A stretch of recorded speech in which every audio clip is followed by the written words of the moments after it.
Well, thanks for that introduction. I'm always really happy to come to the British School because I've always had very nice times here. But it's even nicer to actually be welcomed by Steve, who, as he's already said, was a very kind of close colleague and friend for a number of years. And I'm sure he'll bring to the British School everything and more that he brought to the department in Bristol. It's a year almost to the day-ish since I was last in the British School. And what I'm going to be talking about is part of the research project that I've been involved with, the collective research project I've been involved with for the last 4 years or so. One of the formal endpoints of which was a terrific exhibition that we were lucky enough to be able to hold here last October called Beyond Borders.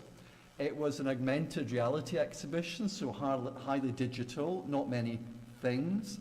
And it was a bringing together of the Transnationalizing Modern Languages project, Mobility, Identity and Translation in Modern Italian Cultures, which a team of 12 or 13 of us had been working on. It's funded by the HRC.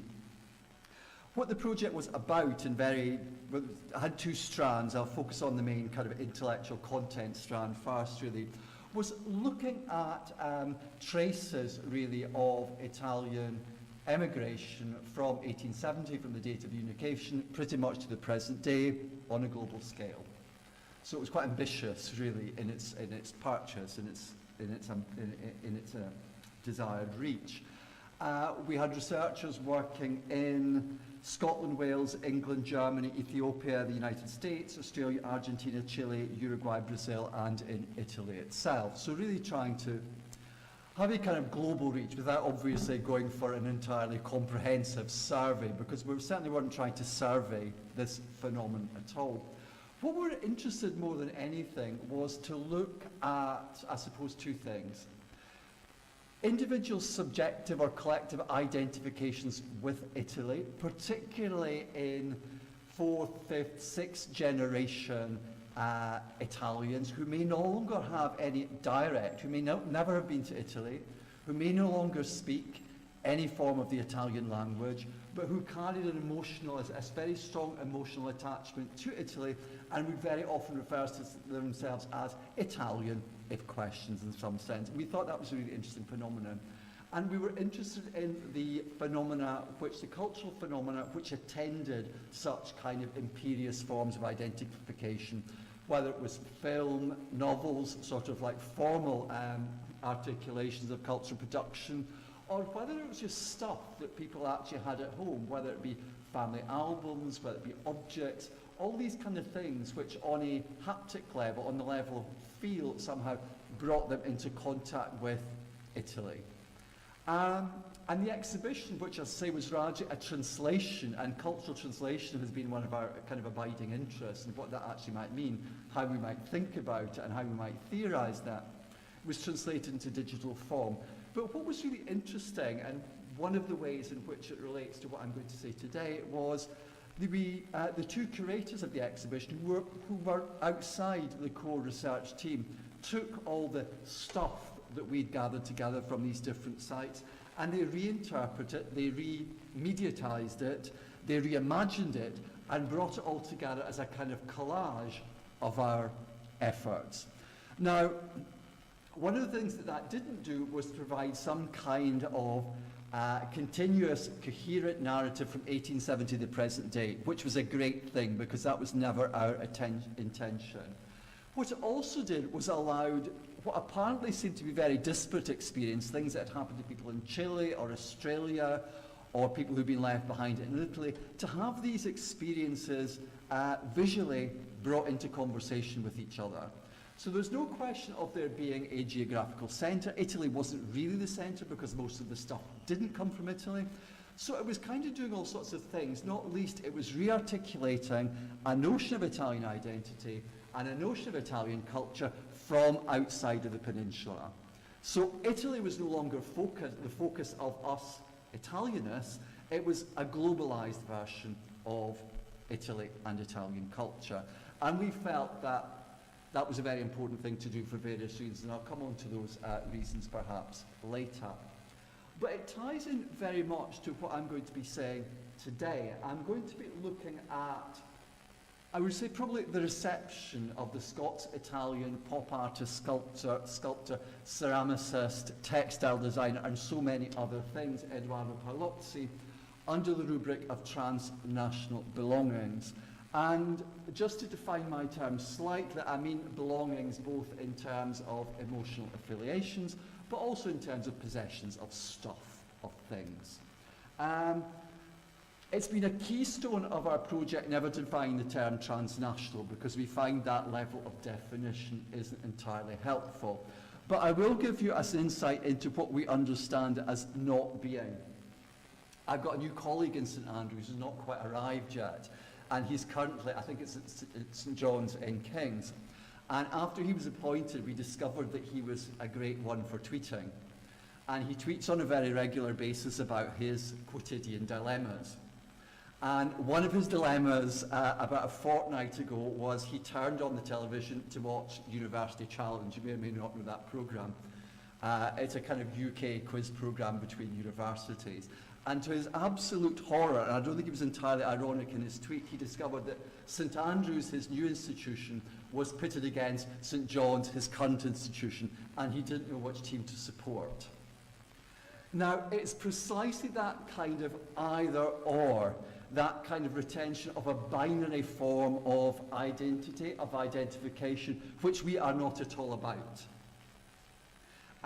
In a sense, a lot of our thinking has been very much inspired by the work in trans studies more generally, which is actually taking ideas of gender beyond the binary frame.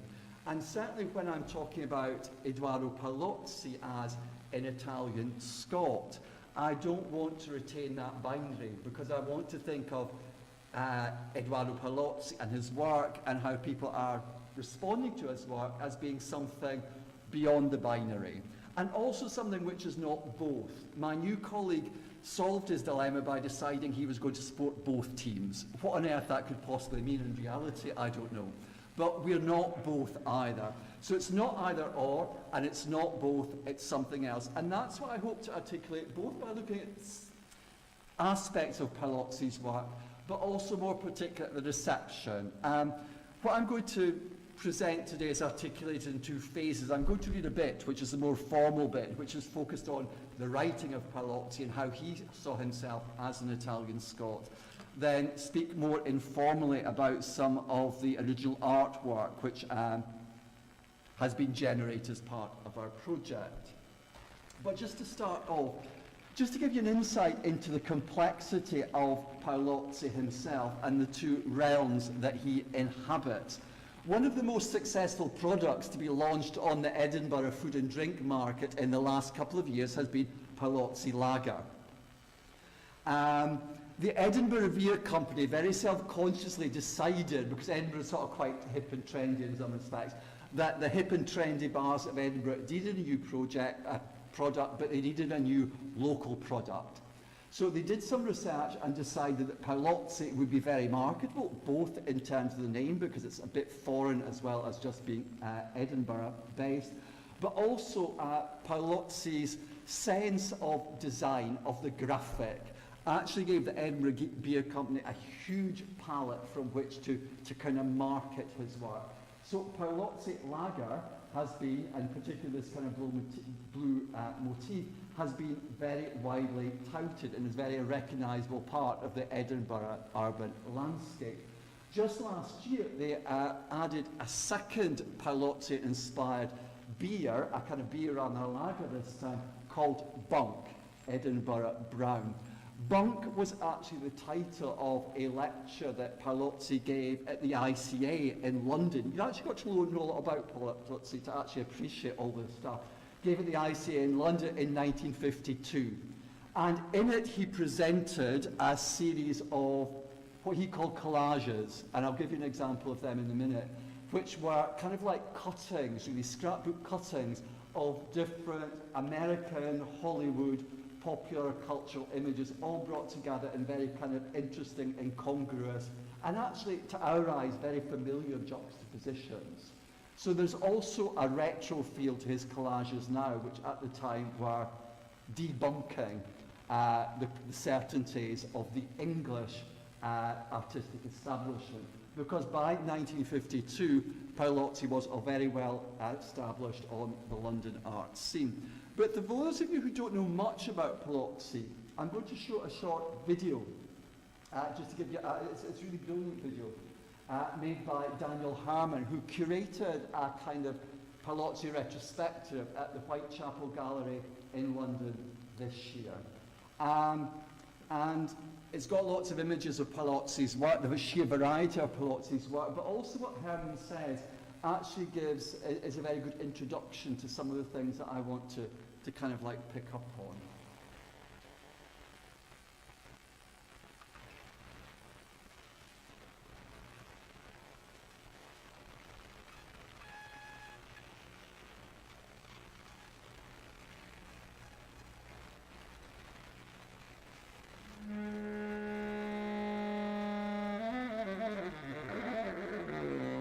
Eduardo Paolozzi was born as the child of Italian immigrants in Scotland. He grew up with parents who ran an ice cream shop and was surrounded by products, by advertisements, by bright colors. All of these elements would become part of his practice and his artwork.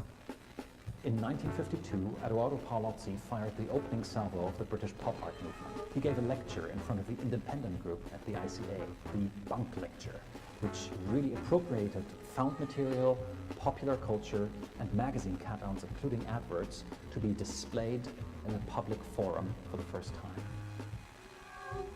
The print series As Is When is one of the finest examples of artistic screen printing in the 20th century. 12 screen prints dedicated to the life of the philosopher Ludwig Wittgenstein. Paolozzi used a technique that was previously used for advertisement and for industrial purposes and made it into a fine art application. Eduardo Paolozzi was always interested in breaking down the barriers between established categories of art. He worked in collage, he worked in sculpture, and he worked in textiles. For instance, the Whitworth tapestry, one of the best examples of working in the medium of textile in the 1960s. One of the things that fascinated Paolozzi about textiles is the capacity for a migration of form. He would take elements that he would develop in drawing or in collage and translate them into a different medium. Paolozzi had a voracious appetite for images, but he also used materials to create meaning. He used bronze in a way that appropriated traditional material for modern usage, a way of working that was new, revolutionary, and technological. Paolozzi would assemble and destroy his creation with awe-inspiring speed and confidence. He would build, take apart, reassemble, and then yet again destroy the sculptures. Eduardo Paolozzi was one of the most interesting, irreverent, and inspiring artists to come from Britain in the 20th century.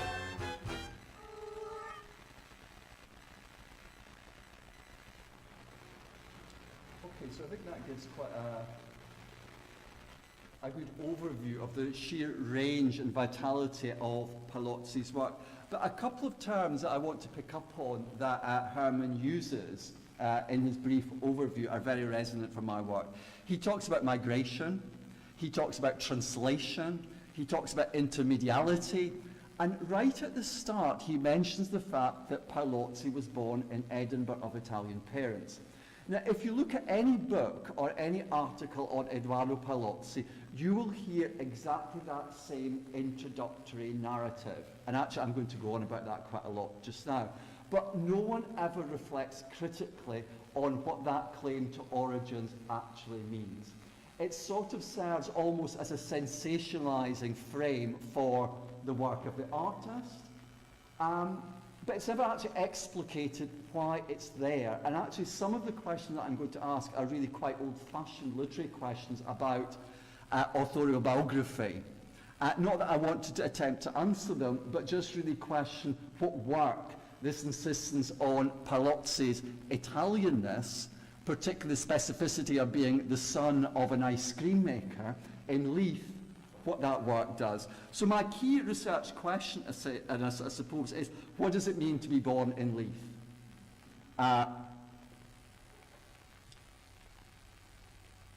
Related to that, and I think collage, Paolozzi made a lot of collages, but he thought very much as a collagist, if that's an actual term. He often talked about other work in terms of collage. And he says, making collage can be a symbolic act, like life itself, a tangle unraveled.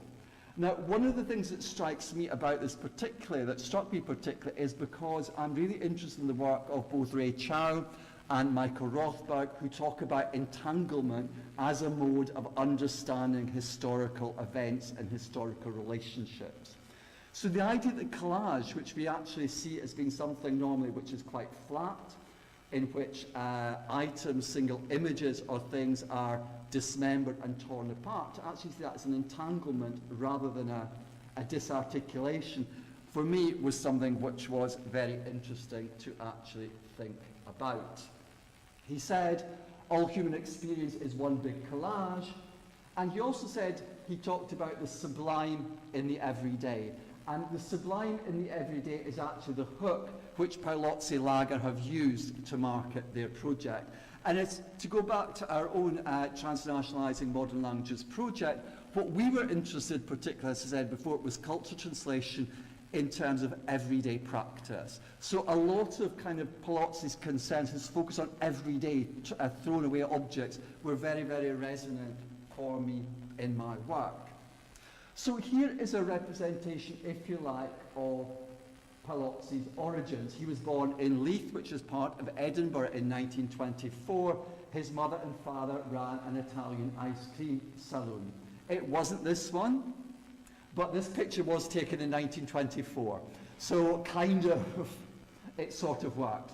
But the point being really that Italian confectioners and ice cream shops in the Scottish articulation are very much genre pieces. They all did the same thing. They all sold the same kind of ice cream, which as an adult in Italy I learned it's actually called fior di latte. In Scotland it's called plain. Okay? It's like white ice cream. But what's interesting and which kind of projects us into the realm where I'm hoping to go is this is a photograph of the shop that the Paolozzis used to run in Albert Street in Edinburgh. It's now a Sicilian pastry shop. So it's kind of gone up market. It's no longer owned by any member of this family. It's kind of gentrified. But what is really fabulous to me, as someone who doesn't go there, because I don't particularly like either Sicilian cakes or Scottish cakes, is the hybridity of what's on offer. Because on the one hand, you've got Sicilian-looking cannoli and very Sicilian kind of things. But on the other hand, you've got big Scottish cream pastries. So this kind of gastronomic hybridity, which kind of feeds off each other and which aesthetically, actually, if you just like look at that, it's a kind of entirely consistent visual display of, I'd hesitate to use the word patisserie, but of cakes. Actually, if you start to break it down into its individual elements, invites us into a much more complex historical narrative. The final point I would want to make about the complexity of Paolozzi's historical and cultural experience is just to draw reference to the fact, which is really, really interesting. He appeared in this film Together, made in 1956 by the Italian director Lorenzo Mazzetti, who's still alive and still working. She did a thing last year or the year before at the Biennale in Venice. Very much fitted. She was part of the free cinema movement in Britain in the 1950s. And her film Together, which has just been re-released on a re-digitised, much sharper print, is the story of two deaf mutes who explore London. The film lasts about 40-45 minutes. It's astonishingly beautiful, it's very poetic, it's very much inspired by, as all good films are, Italian neorealism. And here we have Paolozzi himself, who's the shorter of the two characters. And what's fascinating about this in terms of what I like to think about is that the character he plays in the film is a deaf-mute migrant. And together the two men explore industrial London, post-war industrial London. In silence, there is a soundtrack, but there's no speech. And that kind of non-verbal modality of communication is something in terms of our Brigger project, which we encountered again and again, and which I hope to indicate was an element of the artwork which our project generated. But to move on to, oops, I'll just leave that there just now. I'll go on to the more formal part of my presentation, which is focusing precisely on this question of the silenced voice, which is why I used the link to Lorenza Mattetti's film. In their introduction to their edited volume, Contemporary Scottish Women Writers, Christensen and Lumsden quote from Homi Bhabha's Location of Culture to illustrate their point that Scotland's literature, just like Scotland itself, has entered a period in which conventional understandings of national specificity and the process of its maintenance as the grounds of constitutive difference have little purchase. Bhabha writes, the very concept of homogeneous national cultures, the consensual or contiguous transmission of historical traditions or organic ethnic communities as the grounds of cultural comparativism are in a profound process of redefinition.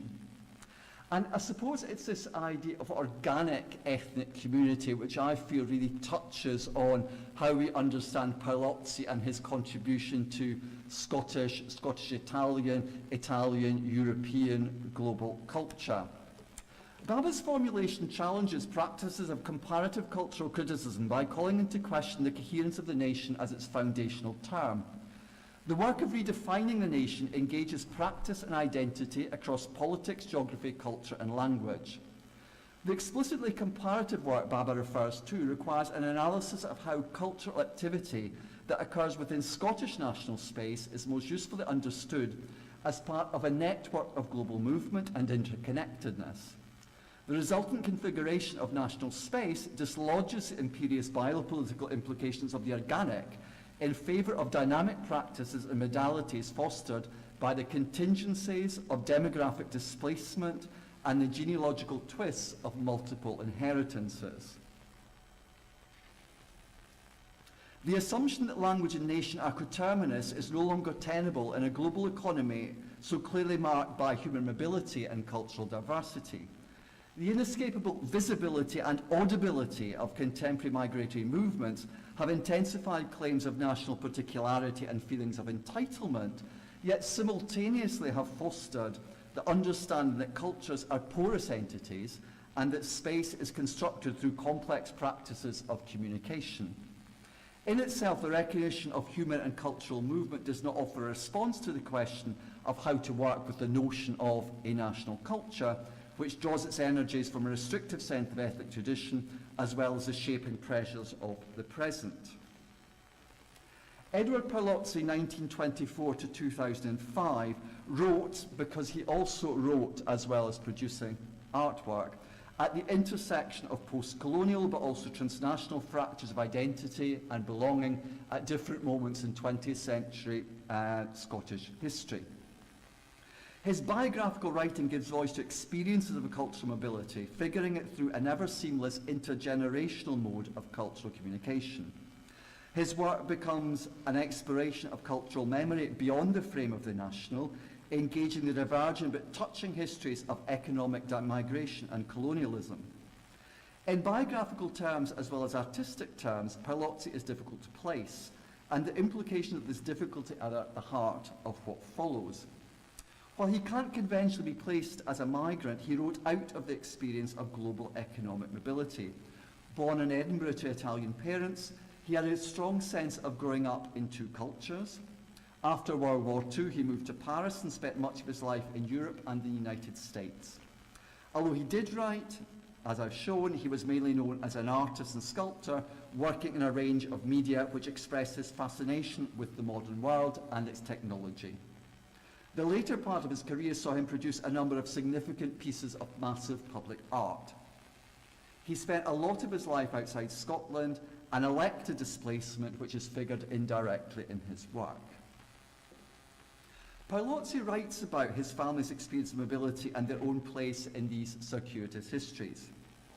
He relates his family history in a small selection of essays and interviews published really between about the late 1980s and 2000.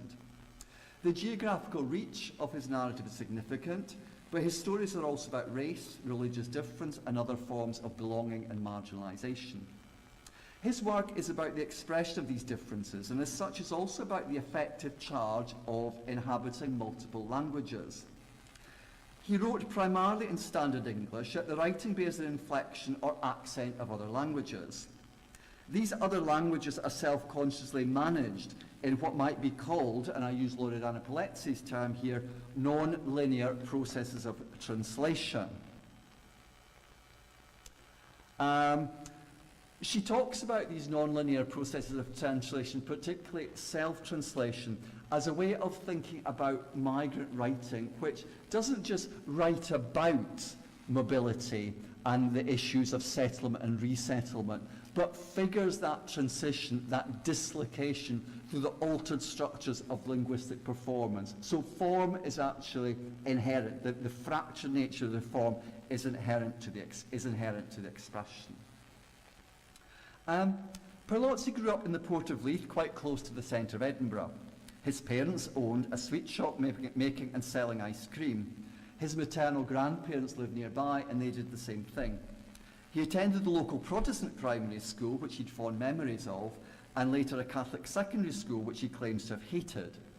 He attributes this fluidity of religious affiliation, which may have been unusual in Scotland at that time, to his father's pragmatism. The primary school was simply closest to hand. However, it also points to an awareness of and readiness to inhabit cultural difference. He writes, "By the age of 10, I could speak 4 languages, and it never appeared to be a trial. I could shuffle from one to the other without any sense of embarrassment or difficulty. My parents spoke their village dialect to me." He came from really on the border of Lazio, Molise. "And on going to school, I learned to speak proper English. And yet the language of the street was somewhat different, and in its broadest sense, not unlike the same accents of Glasgow." That is a really, really peculiar thing for a Scottish person to actually say, because to our ear, there is no similarity between an Edinburgh accent and a Glaswegian accent. And as I'll go on to suggest, this whole question of voice, the distortion of voice and acoustic memory, is really distorted in Paolozzi, and I'm interested in the effects of that. The 4 languages were English, Scots, Italian dialect, and proper Italian. Paolozzi was also able to learn what you might have termed proper Italian after school classes, and throughout the 1930s spent his summers at a fascist camp for children near the Italian seaside town of Cattolica. He recalled the atmosphere with great enthusiasm and fondness.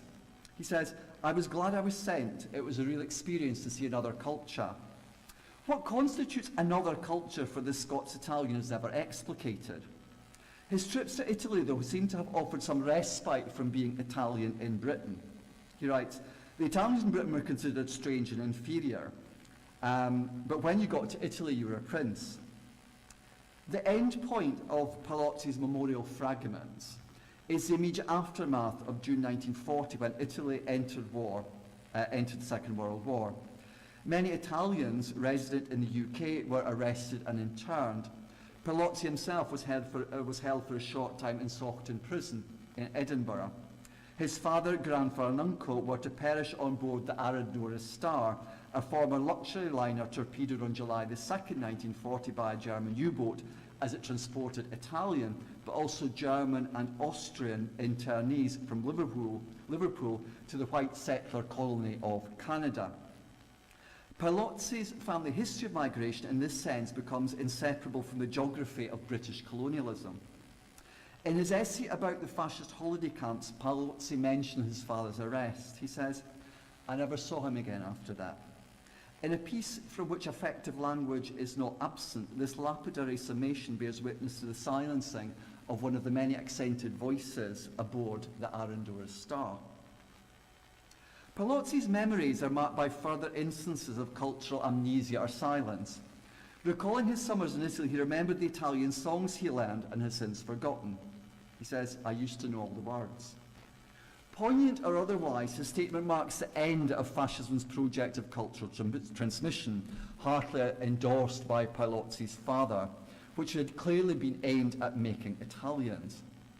When Italy entered World War II, there were anti-Italian riots, which also been seen as anti-Catholic riots across Scotland.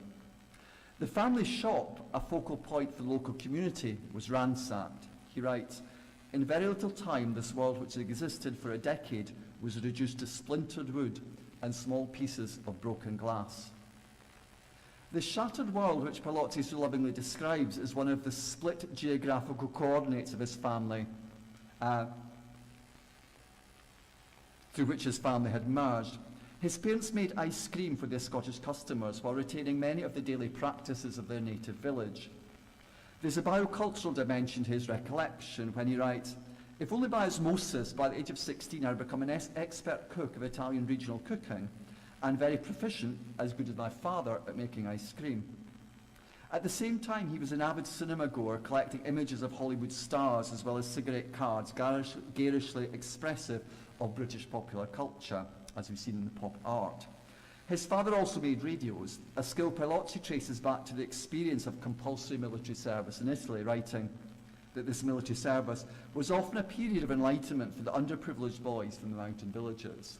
So very much going from this kind of illiterate Italian peasant culture to kind of the glamour of Hollywood through the radio in one kind of technologized, mediatized experience. While the radios connect his father to another national past, they propel Paolozzi himself into an alternative geography of the imagination. He says, "Through the radio, a curious sense of London developed. Later, in the course of the war, he moved to London and attended art school, and this is an extraordinary leap in his biography during the course of World War II.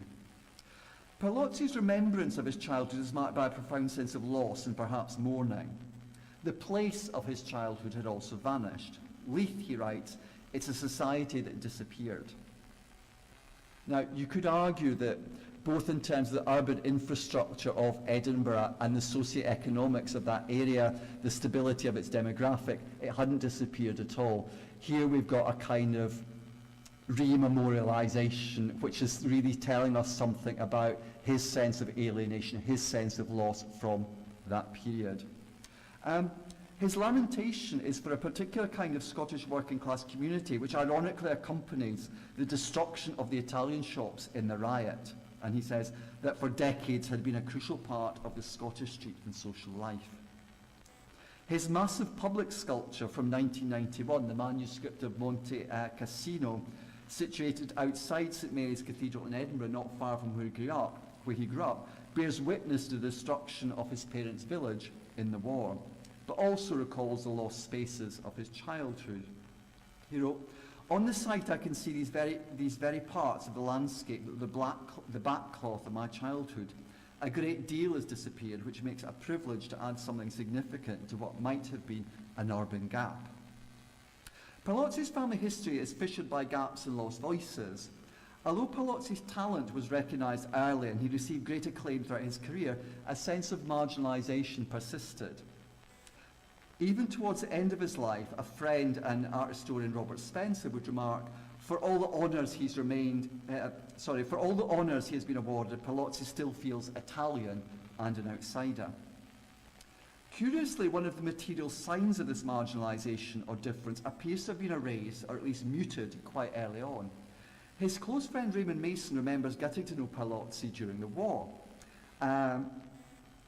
He said, this is Raymond Mason, Paolozzi said he was Italian, that he'd been brought up in Leith, but he expressed himself in a clipped accent, a clipped English, much nearer Mayfair. And if you actually listen to any interview by Paolozzi, and it's quite easy, both radio interviews and televised interviews, he does have quite a peculiar accent, and you've really got to listen quite hard to find a trace of the odd Scottish vowel. So quite early on, he kind of like morphed completely out of this multi-linguistic fluidity of his childhood into very standard, very clipped, slightly odd to my ear forms of English normality, Anglo-normativity in a different register. What Mason hints at is his dislocation, is a dislocation between voice and the content of the utterance. Paolozzi's claim to both Italian and Scottish working class identities are belied by the modality of their expression. Paolozzi's voice, if Mason's account is accurate, suggests an expression of identity which cannot be traced back or reduced to a defining identity. It's not organic. The voicing of subjectivity is not a statement of origin. It may, in this instance, be regarded as a performance of loss. If Paolozzi's father's voice can be said to have been lost at sea, what about that of his mother, who did survive the war? In the account of his childhood, Paolozzi repeats the fact that his parents spoke in the dialect of his native village. One fact given less prominence is the fact that his mother migrated to Scotland at the age of 3 and would herself have grown up bilingually. Her Scottish voice, and she would have spoken English with a Scottish accent, is never heard, although it would have been the voice of everyday commerce in the sweet shop. Paolozzi's shuffling across cultural boundaries is never simply celebratory, and he remains ambivalent about voicing his own identity as an Italian and as an Italian Scot. But what then is the sound of a voice of someone who from an early age is at home in 4 languages and who moves easily across them? If anything, Paolozzi's voice appears to have been closer to the medium in which he writes, formal standard English, than to any of the languages he would have spoken as a child. His writing, though, bears few multilingual traces, although multilingualism is a prominent theme. His identification with Wittgenstein is illuminating here. During World War I, Wittgenstein had been held prisoner in Monte Cassino, curiously enough, near the village where Paolozzi's family came from. He empathised with the German philosopher's sense of cultural isolation, as well as his fascination with language games. His 1964 set of prints, As Is When, based on Wittgenstein's life, is a translation of experience into art. Enduringly, he rejected art and language as realist or literal forms of expression, preferring to work with a more elusive and metaphorical sense of how they both convey the world and the experience of it. He viewed As Is When as, and I quote, a kind of combined autobiography, clearly indicating that cultural affinity is elective and not a matter of origin of biographical data. The dislocation of his voice from any literal assumption of belonging might be understood in a similar vein. Now, here I'm going to transition into the less formal part of the talk and start to talk about some of the work that I've been doing with art teachers and school pupils in Edinburgh, a lot of which has been inspired by Paolozzi, both his artworks, but also the knowledge that he was from that local area. And that knowledge has been incredibly empowering for the local artists as something to kind of work with. Because Paolozzi, as I've indicated, was not as a local artist who stayed local. He was an article who transnationalized in so many ways. And the work which I'm going to show you bears that transnational imprint, as well as a complex biographical imprint in all sorts of interesting, from all sorts of interesting perspectives. So basically what we did when we set up these projects was very much took inspiration from the anthropologist Johannes Fabian's sense of what an ethnographer should actually do. That he argued that rather than an ethnographer going into the field to ask questions of native informants, the ethnographer should set something up, should generate something, should invite a performance. And it's through the invitation to perform that a truer interpretation, a truer understanding of the question which the ethnographer wants to find answers to will emerge. It was clear for us this would be the case. If we asked the 13-year-old school people in Edinburgh what they thought about multilingualism or multiculturalism, you weren't going to get very far. But if we introduce these concepts into a work of art, a particular collective art project, we found that the kind of responses, the kind of processes which these people started to work through were actually very informative and very determining in how we thought about transnationalism and transnational identities as particular phenomena. What I want to do when I talk through this work, and when I will write about it, because this part is a future project, is not to disassociate the work and my understanding of it from the normal, if you like, academic tools which I deploy to interrogate like proper films, proper novels, proper works of art. Impact has become a huge part of the UK research agenda. Okay, there's an encouragement for us to take our work, to make our work relevant to different audiences, and I think in general terms that's a really good thing. But what does worry me about some aspects of that is not that we dumb down the research, but we don't kind of show the same kind of respect for the material produced that I'm going to talk about as we would to professional artwork. So when we talk about impact, we tend to do it in descriptive rather than analytical terms. So although I'll be talking through our projects quite discursively, quite chattily, I will be including certain key quotes from theorists that I like, basically, but which I will be working into a more semiotically dense and hopefully deeper and more formally articulated, more densely articulated response.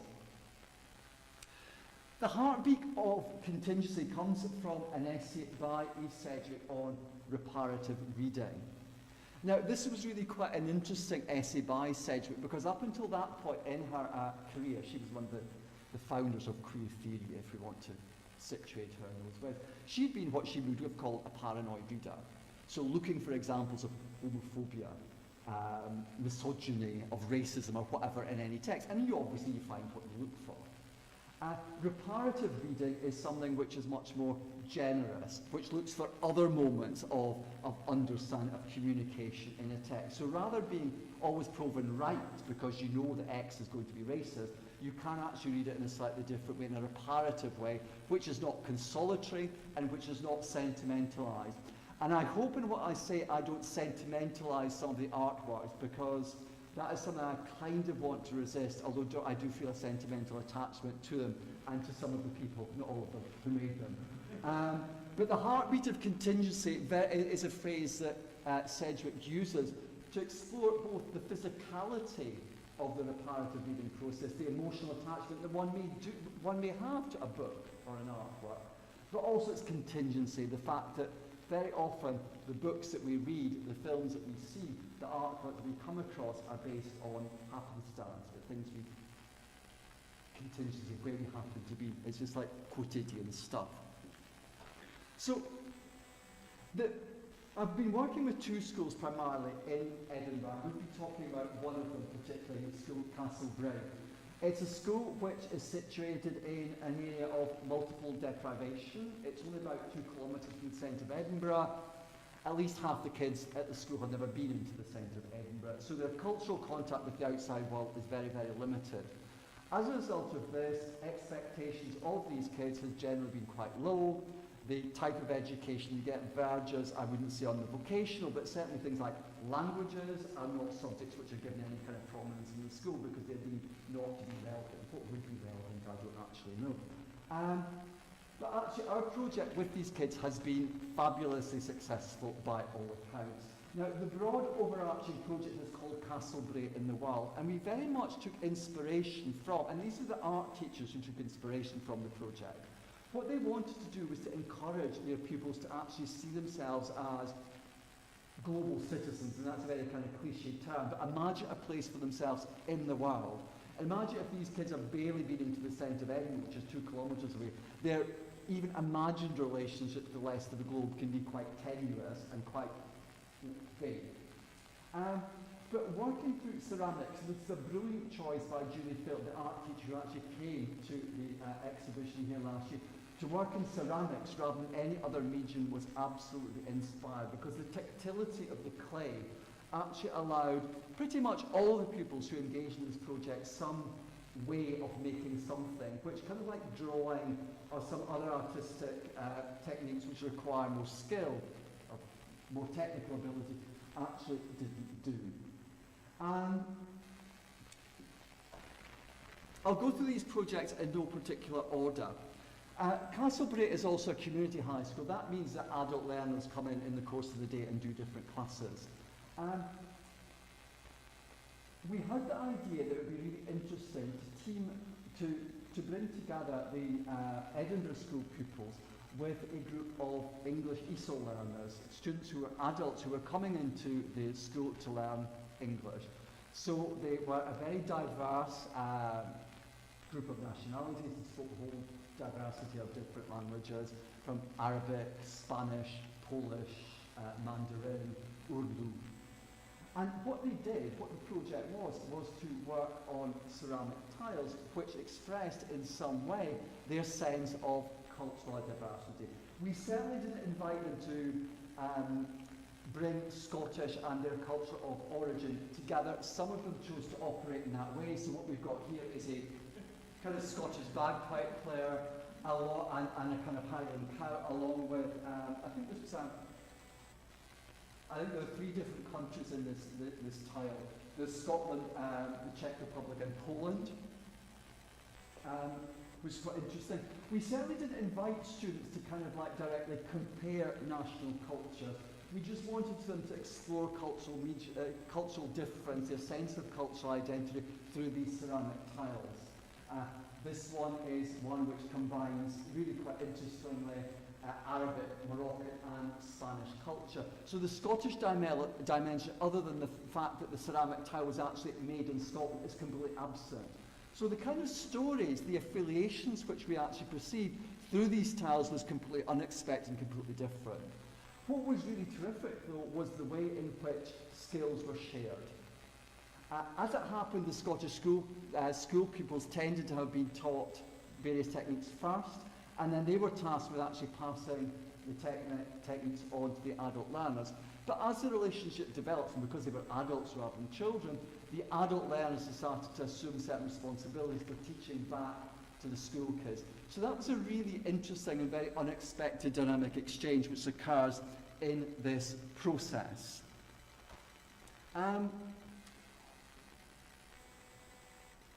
One of the most striking tiles was made by Hiba, a Sudanese woman, and I've got an interview from her talking about her experience of Arabic, but time's moving on, so I won't play. But it's this expression, her articulation of her identity through Islam, and we see a black hand and a white hand clasping. It's enormously powerful as an actual image. And here is her gloss in English on that, on her tile. I want to show Islam as a religion of peace and love, and killing people is not a religion. That was the message that she actually wanted to kind of like put out there. Now, it would be really easy to sort of think, well, that's great. This is exactly the kind of thing that we want these people to actually be producing, because it's the kind of liberal message that we want to get out there. And kind of it is. I mean, I wouldn't contest what she's actually saying. But there is a danger actually in the reparative reading, if you like, of individual artwork, selecting that tile out of the rest of the tiles which were actually produced as the one which for us is going to symbolise the work which we'd achieved, which the students had actually achieved. It's much more important for us to actually retain that sense of collage, the sense of collectivity, and Hiba's tile will emerge as one tile out of the many. So it's one possible understanding of Islam, it's one possible gesture towards expression in this particular context. Our first project, though, was with Year 1 secondary pupils at Drummond Community High School, which is the other school that we work with, which is a much less problematic school in all sorts of ways. And they were particularly inspired by Paolozzi's interest in, very visible interest in the mechanical world. This project was actually co-sponsored by a local plumbing company who coincidentally donated all these pipes and fittings and tubes through which the kids engage in an initial exploration of the mechanical world. Now, the poster that you may have seen for this exhibition, which has been very nicely presented, is actually one of the artworks, one of the prints that the kids in this group made. And that particular artwork was inspired by the knowledge that Paolozzi was a local artist, and his parents actually ran a shop about 200 yards from where this school is actually located. And it was really interesting working with these kids, the way in which they moved from the local, something which they'd almost experienced themselves, which were then almost like the ceramics, which a haptic experience. They could actually go to Paolozzi's, the former shop, and actually touch that, and then translate that haptic experience into something which was inspired by his prints primarily and his engagement with technology. One of the most successful unexpectedly successful project was a project based on Paolozzi's Vulcan, which is a 7-metre statue, which is now housed in the Gallery of Modern Art in Edinburgh. It was originally intended as a piece of public art in Edinburgh.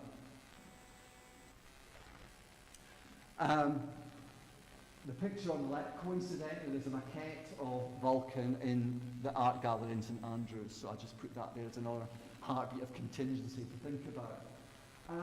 But what we have on the other side is an image of Bolt.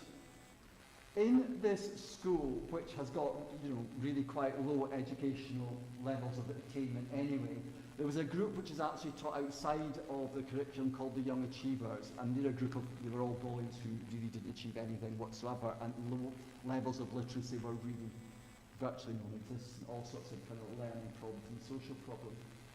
And their teacher actually took them to see Paolozzi's work in the Gallery of Modern Art, first experience for them all, and they were absolutely just totally blown away by the sheer scale of Vulcan. I mean, 7 meters high, all that metal, it's absolutely massive. And they themselves wanted to recreate something like that at school, and they recreated Bolt.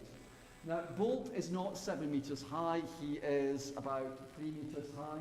He's made out of recycled material, and his legs and arms kind of move. So here we've got a kind of like translation, an intermediate transposition of Vulcan into Bolt, and we've exhibited Bolt very, very successfully. And what was really fascinating about that project, about the process, about transforming these bits and pieces into Bolt inspired by Vulcan, was the response of the actual boys themselves, because for many of them it was the first thing they'd actually been able to make. They were astonished that anyone cared. One of the feedbacks we got was from a boy called Paul, who said the best thing about doing the project was finding out people were interested in what he did. So you can see why sometimes it's hard not to sentimentalise these sort of encounters. But what was really terrific about that was the fact that these boys, because of their encounter with Bolt, actually started to learn some Italian. And they started to map, with the help of the teachers, traces of Italianità in the Edinburgh urban landscape. So the first time throughout this process, they actually started to become, in a very exploratory, intensive way, what I would like to call transnational subjects, or rather self-conscious transnational subjects. And these boys are now able to actually recognise as traces of Italianness in the Edinburgh urban landscape. Moving on very quickly, Paolozzi, particularly in the 50s and 60s, was really big on textiles. Textiles for him was also a way of making prints. He designed that very nice dress as well, but the detail's not very good, but it's again a collage effect. Our second project was based on that, and we took the idea of elective traditions. What we did in the other school, with art teaching in the other school, these projects were all designed by the art teachers themselves, just under our broad umbrella. What she decided to do was to do a project on textile design, starting from the national traditions of the pupils in our class. And she identified about 8 different national traditions. So what's great about working with art teachers, I've discovered, is they're really interested in research. And so the first thing that the pupils were tasked with was to actually do some research on the national traditions, national textile traditions to which they kind of belong. And that was the first part of the process. The second part of the process for the kids was to actually look at all these different traditions and to design their own textiles. And the ones which are most interesting went to Edinburgh printmakers, and they were turned into, again, translated into professionally produced prints. But from our perspective, what was really interesting about the project, was the fact that none of the kids in this group, there were about 30 kids making different textile, original textile, none of the kids stayed within one national tradition. They were entirely eclectic in the different traditions that they drew on in order to make their kind of like design. So underscoring again that kind of disposition to transnationalise was actually inherent in the kids, and all it required was some level of actual exposure. Our most sophisticated project was done with 6 formers based on Leonardo's notebooks and Paolozzi's own interest in the scientific side, particularly of Leonardo's inheritance. Here we focus very much on the idea of translation as a process, working across different media. In very simple terms, the task for the pupils was to look at Leonardo's notebooks. Most of them were majoring in science, and to choose something which struck them as being interested in terms of biology, the design of machines or whatever, and then reiterate it, translate it both into a print, design into a print, and then think of a modern day application for the technological innovation. And that was like hugely successful again. But it was very much like working in the spirit of Paolozzi, who insisted again and again that for him, what was much more important was process both as creation but also destruction, and you do see that in a lot of his works. It's about tearing things apart. And the pupils documented this process, the materiality of this process of the translation in little notebooks throughout the 3 or 4 months that they were actually working on this. The quote that I've got there is actually from one of the adult learners, though, in the first group that I mentioned, just to kind of underline the materiality which we understand the process of translation is actually making. She was the one who actually made the Highland cow in the Polish, Czech, Scottish style that we saw. And she was asked what was the most memorable thing for her of the entire process, and she said, forcing clay through the sieve to make hair for the Highland cow. And that's quite comic on one level, but it was her attention to the materiality of the process, the thingness of the process, which was striking. Just moving on very quickly.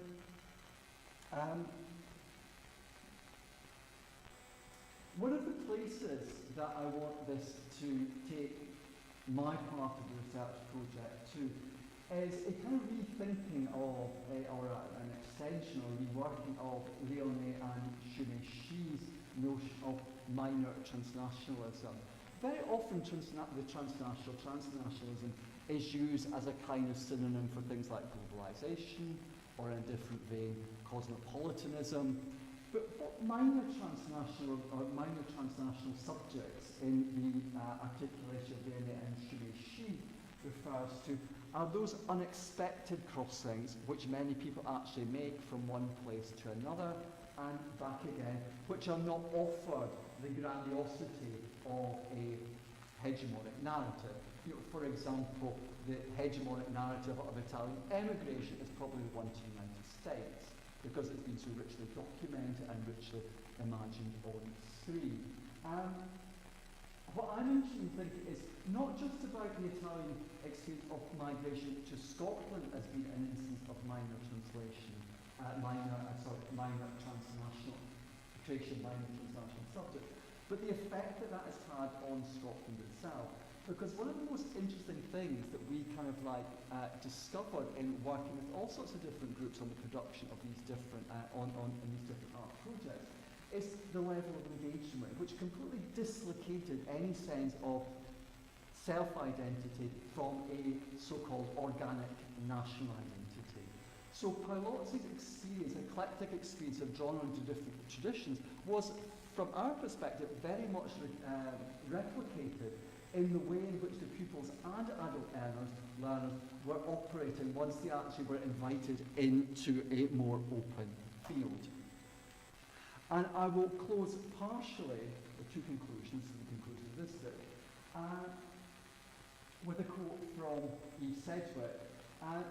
What we can learn from such, and I would say from such transnationalising practices, are perhaps in many ways selves and communities succeed in extracting sustenance from the objects of a culture, even a culture whose avowed desire has often been not to sustain him. To me, that refers to Paolozzi as an Italian in Scotland in the 1930s, as a Catholic in Scotland in the 1930s, but also many of the artists that we have been working with on our project, either from young people from areas of multiple deprivation, either because they are refugees to the UK living in very precarious situations, or maybe because they are much maligned economic migrants who are actually trying to find a space for them. Nevertheless, this contact with the transnationalising possibilities of art was a modality of articulation, a modality of articulating their voice. Just to conclude, so this goes back to Paolozzi and the question of voice. The politics of the mother tongue is a subject of Yasmin Yıldız's Beyond the Mother Tongue.